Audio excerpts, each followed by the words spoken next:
नमस्कार दोस्तों, L&T finance के क्वार्टर वन के रिजल्ट्स डिक्लेयर कर दिए गए हैं।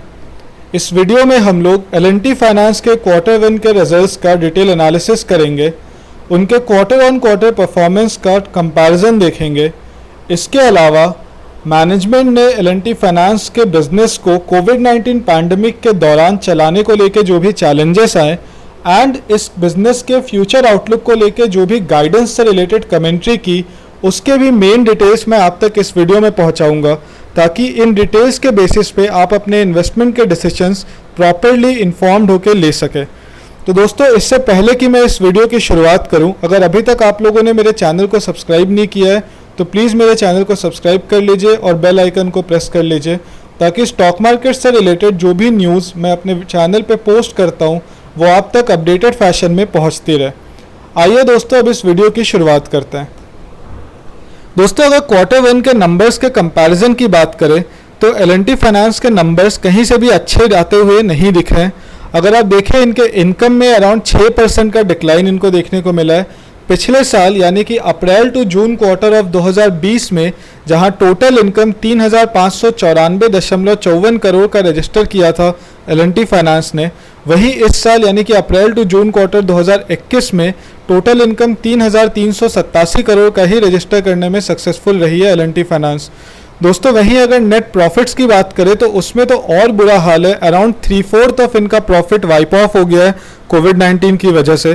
पिछले साल अप्रैल टू जून के क्वार्टर में जहां 548.79 करोड़ रुपए का नेट प्रॉफिट रजिस्टर करने में एल&टी फाइनेंस सक्सेसफुल हुई थी, वहीं इस साल 72.9% यानी कि करीब 73% की गिरावट के साथ एल&टी फाइनेंस 148.31 करोड़ का ही नेट प्रॉफिट रजिस्टर कर पाई है।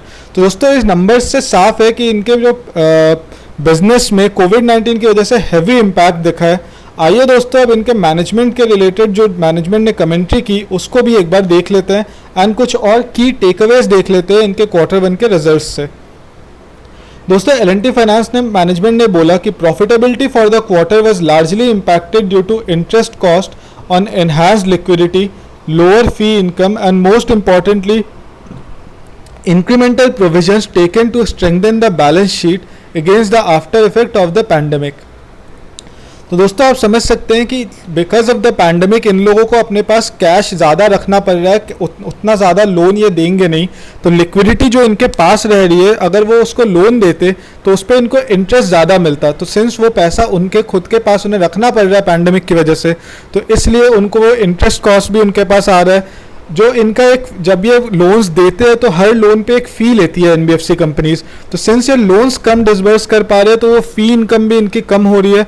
एंड मोस्ट जो इम्पॉर्टेंट चीज़ है कि इनको प्रोविजनिंग बहुत ज़्यादा करनी पड़ रही है अपने लोन्स के करस्पॉन्डिंग, ताकि इनकी बैलेंस शीट ज़्यादा इम्पैक्ट ना हो अगर कोई डिफ़ॉल्ट हो जाए कोविड-19 पैंडमिक की वजह से। तो दोस्तों, पिछले क्वार्टर में भी जो भी बैंक्स और एनबीएफसीज के रिजल्ट्स आ रहे थे उस टाइम पे भी मैंने आप लोगों को बताया था कि अगले 1-2 क्वार्टर तक जो बहुत हाई क्वालिटी लेंडर्स है उनको छोड़ के फाइनेंशियल जो इंस्टीट्यूशंस है उन पे प्रेशर बहुत ज़्यादा देखने को मिल सकता है। तो थोड़ा सावधान रहना बहुत ज़रूरी था, ऐसा मैंने आप लोगों को बार बार बताया था। और आप देखिए क्वार्टर वन के रिजल्ट्स में एल&टी फाइनेंस के रिजल्ट से वो साफ साफ पता चल रहा है। दोस्तों, इन्होंने बोला कि company created an incremental provision of 577 crore against standard asset books in this quarter, of which rupees 277 crore related to COVID-19 provision and the rest were macro prudent provision। तो दोस्तों, इनको इस क्वार्टर में 577 करोड़ का और इंक्रीमेंटल प्रोविजनिंग करनी पड़ी है एल&टी फाइनेंस को, जिसमें से 277 करोड़ की प्रोविजनिंग तो सिर्फ और सिर्फ कोविड-19 से रिलेटेड है। दोस्तों, इन्होंने और बोला कि इस net interest margins along with fee income stood at 5.78% in the quarter compared with 6.76% a year ago. दोस्तों, आप यहाँ देख सकते हैं कि इनके नेट इंटरेस्ट मार्जिन और फी इनकम पे अराउंड 1% का हिट आया है। तो it was hit by negative carry on account of maintaining higher liquidity buffer of ₹6,600 crore carried as a prudent measure. The fee income came down because of the lower disbursal across businesses. तो दोस्तों, जैसा कि मैंने आपको बताया कि ये जो आपको प्रॉफिटेबिलिटी में जो कमी देखने को मिल रही है सिर्फ इस वजह से, क्योंकि एक तो इनको अपने पास कैश ज़्यादा रखना पड़ रहा है, तो जो कैश ये रख रहे हैं उसमें ऑब्वियसली इनको इंटरेस्ट उतना नहीं मिल रहा जितना वो कैश अगर ये लोन दे देते तो इनको मिलता है। एंड दूसरा ऑब्वियसली जब लोन्स कम देंगे तो जो फ़ी इनकम आएगा वो भी कम होगा एंड हेंस उनकी प्रॉफिटेबिलिटी भी इम्पैक्ट होगी।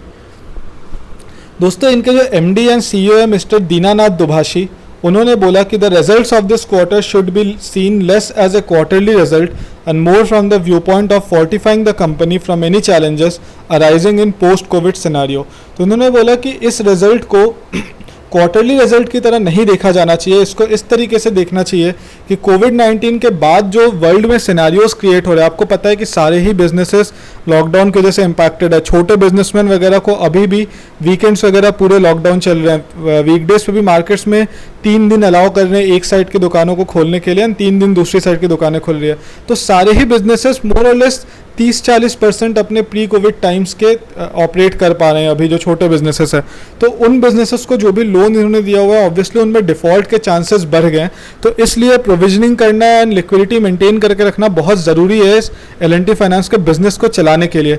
तो मिस्टर दीनानाथ दुभाषी जी भी यही बता रहे हैं कि इस क्वार्टर के रिजल्ट्स को क्वार्टरली रिजल्ट की तरह ना देखा जाए, बल्कि इस तरीके से देखा जाए कि कंपनी को कोविड-19 के बाद के चैलेंजेस के लिए तैयार किया गया है। इस क्वार्टर में इनके बैलेंस शीट को उस हिसाब से स्ट्रेंथन किया गया है। दोस्तों इसके अलावा दुभाषी जी ने बोला कि the various parameters should not be viewed on absolute levels but on the basis of progressive development from April to June as the company took advantage of gradual unlocking of markets. He said the company with its prudent business initiatives and proactive response mechanism aided by the definite green shoots in the rural economy is well poised to take it in its stride। दोस्तों ये बोल रहे हैं कि इस जो result है उसको एब्सोल्यूट क्वार्टर ऑन क्वार्टर में ना देख के ऐसे देखा जाए कि अप्रैल से जून में ग्रेजुअली इन्होंने जो मार्केट्स अनलॉक हुए हैं उसमें कैसे प्रोग्रेसिव डेवलपमेंट की है।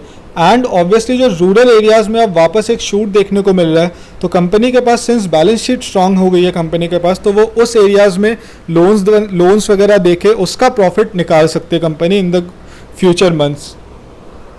दोस्तों दुभाषी जी ने बोला कि the company focused on restoring the collection rhythm in the quarter and maintaining the asset quality mainly through on field customer outreach in non containment zones. इसके बाद उन्होंने बोला दोस्तों कि enhanced provisioning, stronger risk controls, ample liquidity along with a resilient business model and the revival seen in the rural economy from June onwards give us the confidence that we will bounce back faster to the pre-COVID levels than anticipated। तो दोस्तों वो यही बोल रहे हैं कि जो rural economy में एक अपवर्ड शूट देखने को मिल रहा है, इसके अलावा जो इनके पास जो बिजनेस मॉडल है वो बहुत रेजिलिएंट है, इनके पास लिक्विडिटी बहुत ज़्यादा है जो कि हमने देखा 6600 करोड़ के अराउंड की लिक्विडिटी है, प्रोविजनिंग इन्होंने ऑलरेडी काफ़ी कर रखी है, रिस्क कंट्रोल इन्होंने ले रखे हैं। तो इन सारी चीज़ों को देखते हुए उनको लगता है कि एल&टी फाइनेंस की कंपनी प्री कोविड लेवल से बहुत जल्दी पहुंच जाएगी, जितना एंटिसिपेशन था उससे भी जल्दी पहुंच सकती है।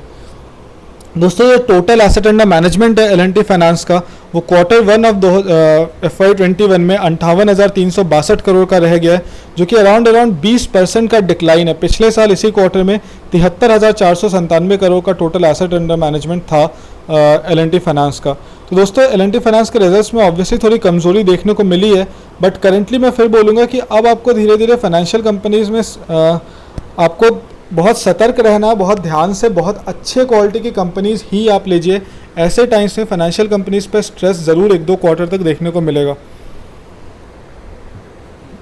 दोस्तों जो asset under management for equity and high quality fixed income asset classes as on June 30 stood at ₹33,295 crores and ₹12,442 crores respectively, with a growth of 19% and 14% respectively on the quarter-on-quarter basis।